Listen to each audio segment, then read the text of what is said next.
Cancer చికిత్స దిశగా జరుగుతున్న పరిశోధనల్లో ఓ ఆసక్తికరమైన విషయం వెలుగులోకొచ్చింది.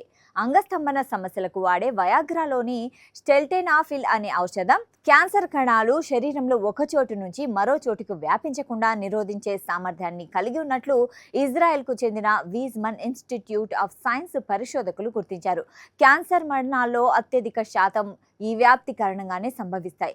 ఈ నేపథ్యంలో క్యాన్సర్ వ్యాప్తిని అడ్డుకునే ఒక కొత్త జీవ మార్గాన్ని గుర్తించడం వైద్య ప్రపంచంలో ఆశలు రేకెత్తిస్తోంది. ఈ పరిశోధన వివరాలు ప్రతిష్టాత్మక క్యాన్సర్ రీసెర్చ్ జర్నల్లో ప్రచురితమయ్యాయి.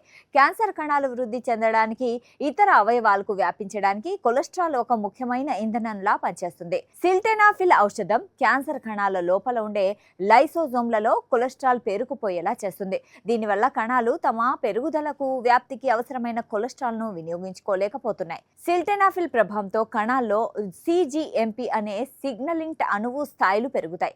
ఇది లైసోజోమ్లలో కొలెస్ట్రాల్ రవాణాకు తోడ్పడే NPC1 అనే ప్రోటీన్ ను బలహీనపరుస్తుంది. సాధారణ కణాలతో పోలిస్తే క్యాన్సర్ కణాల్లో కొన్ని లైసోజోమల్ జన్యువుల పనితీరు తక్కువగా ఉండడంతో అవి సిల్టెనాఫిల్ ప్రభావానికి ఎక్కువగా గురవుతున్నాయని శాస్త్రవేత్తలు కనుగొన్నారు. ఈ నిర్ధారణకు రావడానికి పరిశోధకులు పలు రకాల పద్ధతుల్ని అనుసరించారు. ఎలుకలపై క్యాన్సర్ నమూనాలతో ప్రయోగాలు, ప్రయోగశాలలో మానవ క్యాన్సర్ కణాలపై అధ్యయనాలు చేశారు. దీనికి తోడు ఇజ్రాయెల్లోని క్లాలిట్ హెల్త్ సర్వీసెస్ కు చెందిన సుమారు 50 లక్షల మంది ఆరోగ్య రికార్డులను 2 దశాబ్దాల పాటు విశ్లేషించారు.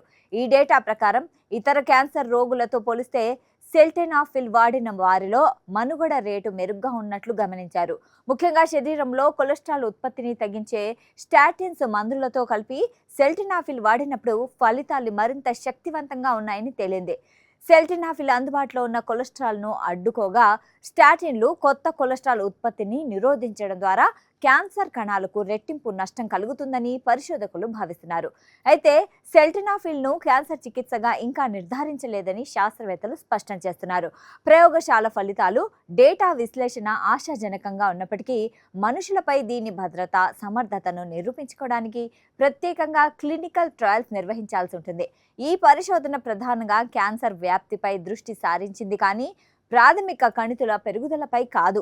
భవిష్యత్తులో ఏ క్యాన్సర్ రకాలపై ఇది ప్రభావవంతంగా పనిచేస్తుంది, ఎంత నమోదులో వాడాలనే దానిపై మరింత లోతైన అధ్యయనం జరగాల్సి ఉంటుందని పరిశోధన బృందానికి నేతృత్వం వహించిన ప్రొఫెసర్ అలెట్ ఎరేజ్ తెలిపారు.